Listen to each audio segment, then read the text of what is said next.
Hi hello नमस्कार, कसे आहात मंडळी? मस्त ना. स्वागत आहे तुमचं आपल्या अजून एका नवीन व्हिडिओमध्ये. तर आजची आपली रेसिपी असणार आहे अतिशय सिंपल आणि झटपट तयार होणारी.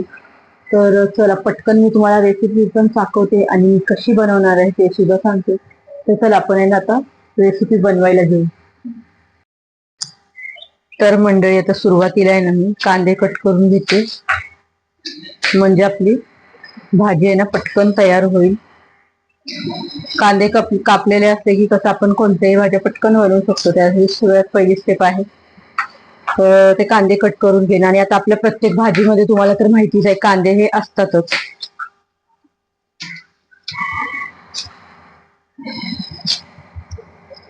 कांदे आणि टोमॅटो मी 3-4 कांदे घेतले आणि आपल्याला टोमॅटो कट करून घ्यायचे.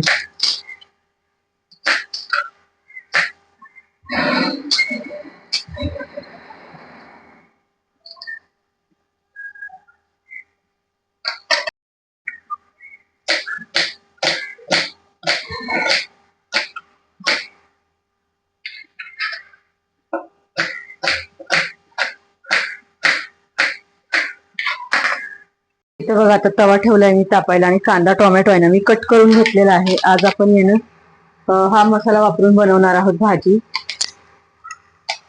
तर अगोदर तर आपण कांदा आणि टोमॅटो आहे ना भाजून घेऊया. त्याच्यानंतर आपल्याला ते वाटून घ्यायचं आहे. तेल टाकलं. आता मी जरा कांदा भाजून घेते, हा थोडा परतून घेऊया आपण. मिरच्या टाकते 2-3 मी. पनीर आहे जरा मी फ्राय करून घेते. फ्राय केलं ना की त्याची चव पण चांगली लागते, त्यासाठी जरा फ्राय करून घ्यायचे. बघू शकता झाले हे.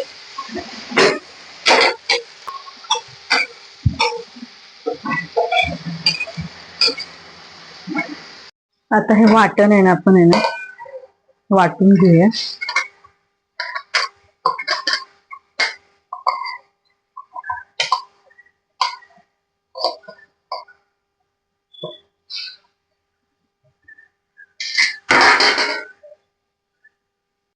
त्याच्यामध्ये जरी तुम्हाला वाफा दिसत असेल तरी पण आता हे थंड झालेलं आहे. आता मी वाटून घे. आता बघाय ना हे वाटून झालंय बघा. व्यवस्थित असं वाटलं गेलं. आता ना आपण मसाला करूया.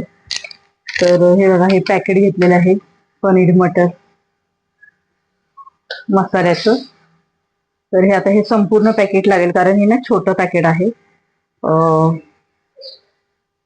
25 ग्रॅमचंच आहे, छोटस पॅकेट आहे.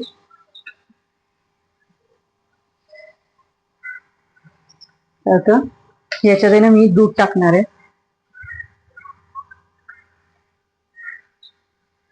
थंड दूध टाकायचं, म्हणजे काय होतं हे व्यवस्थित असं मिक्स होतं. जर तुम्ही गरम दूध टाकलं ना तर ते तुम्हाला मिक्स अजिबात करता येणार नाही आणि सगळ्या गुठळ्या होतील. तर ते गुठळ्या होऊ नये म्हणून आहे ना आपल्याला हे असं मिक्स करून घ्यायचं आहे. तर चला पटकन मिक्स करू.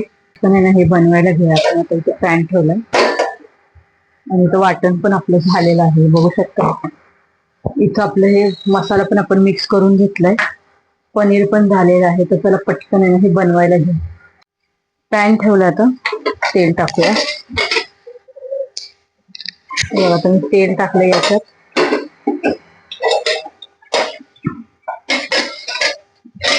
आता याच्यात आहे ना आपल्याला हे वाटणच टाकायचं आहे.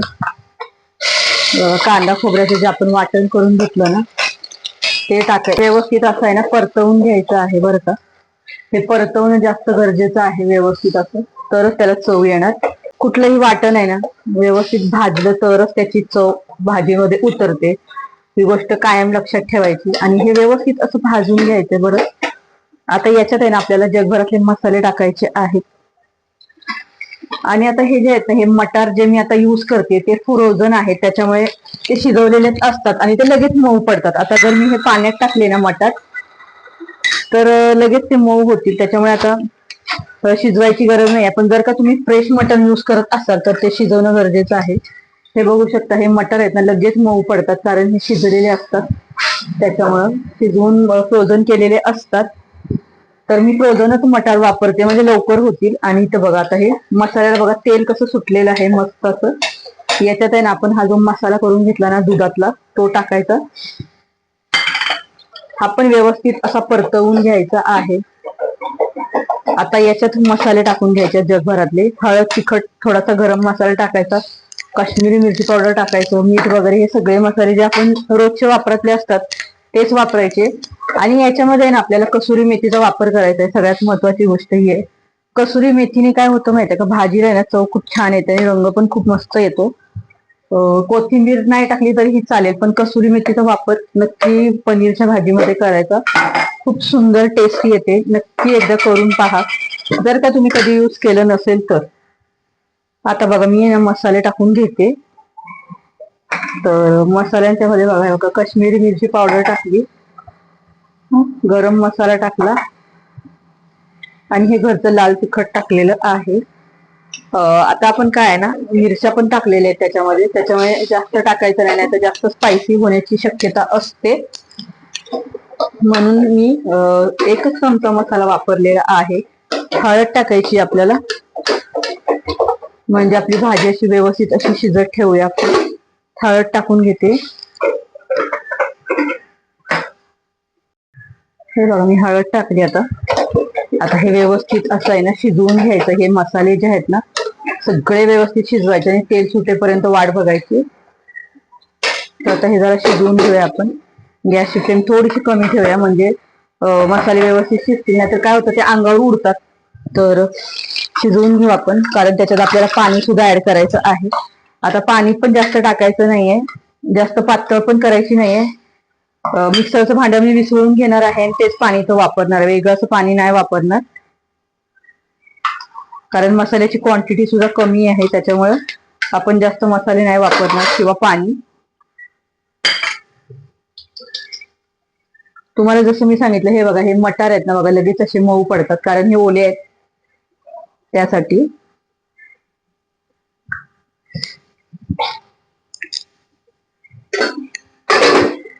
मसाल्याला बघा कसा कलर सुटलेला आहे, बघू शकता.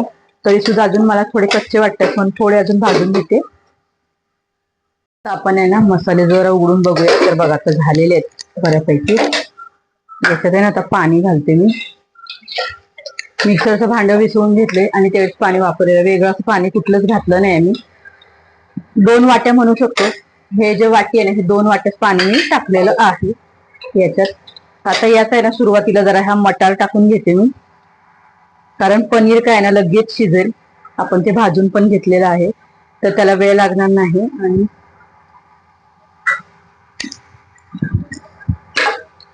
म्हणून आपण जर याच्यात अगोदर वाटाणे 2 मिनिटं परतून घेऊया. मीठ टाकूया आपण, मीठ टाकलं नाहीये.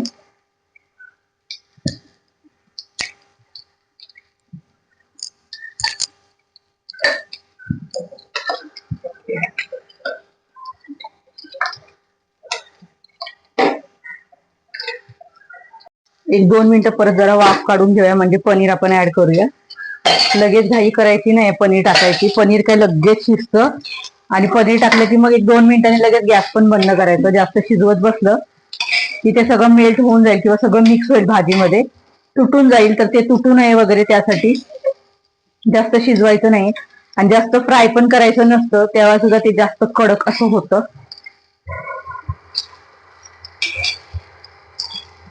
आता आपण उघडून बघूया. तर हे बघा आता भाजीला पण छान अशी उकळी आली. आता आपण पनीर सोडून घेऊ. आता पनीर टाकून घेतलं मी. आता बघू शकता थोडीशी भाजी पातळ आहे, ती नंतर घट्ट होणार, जास्त काही ती पातळ राहत नाही. आणि सगळ्यात महत्वाचं याच्यात आपल्याला कसुरी मेथीचा वापर करायचा आहे, त्याशिवाय या भाजीला चव येत नाही. कसुरी मेथी टाकायची आणि आता 2-4 मिनिटं आपल्याला झाकण ठेवून वाफ काढून घ्यायची. फ्लेम कमी ठेवायची, फास्ट करायची नाही बरं का. तर इथं बघा आता मस्त अशा चपात्या बनवायला घेतलेल्या आहेत, आणि तो कुकर होतोय आपला, आणि भाजी आहे ना ऑलरेडी झालेली आहे. तर बघू शकता आपली चपाती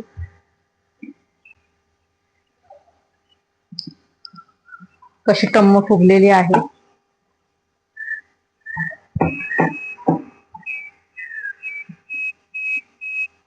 हो.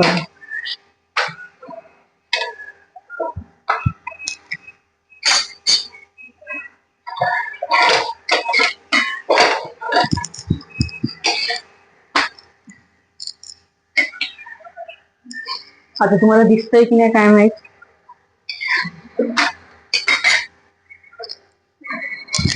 आता बघू शकता मस्त इथं आपली भाजी आहे ना तयार झालेली आहे. बघू शकता किती घट्ट झाली आहे. हॅलो, नमस्कार. तर आता बघाय ना आपली भाजी अशी परफेक्ट झालेली आहे. तुम्हाला मी दाखवते सुद्धा किती सुंदर आणि खूप कमी साहित्यात तयार झालेली आहे. जास्त वेळ लागत नाही बरं का भाजी बनवण्यासाठी, आणि खूप कमी साहित्यात नेहमी मी माझ्या सगळ्या रेसिपी सिंपलच असतात. जास्त काय अशा हे गोष्ट पाहिजे किंवा ती गोष्ट पाहिजे, प्रत्येक गोष्ट हवीच असं नाहीये. कमी साहित्यात, घरगुती साहित्यात ज्या गोष्टी आपल्या घरात अवेलेबल असतील त्या साहित्यांमध्ये आपण मस्त अशा भाज्या बनवत असतो. तर आज सुद्धा माझी भाजी अप्रतिम अशी झालेली आहे. नक्की हा व्हिडिओ तुम्हाला कसा वाटला ते एकदा जरूर कळवा. व्हिडिओ जर का आवडत असतील तर व्हिडिओला लाईक करा, शेअर करा, आणि तुम्ही अजूनही जर का आपल्या युट्यूब चॅनल जर का सबस्क्राईब केलं नसेल तर सबस्क्राईब सुद्धा करा. तर चला, आता आजचा व्हिडिओ मी इथंच एंड करते. कसा वाटला नक्की सांगा. बाय.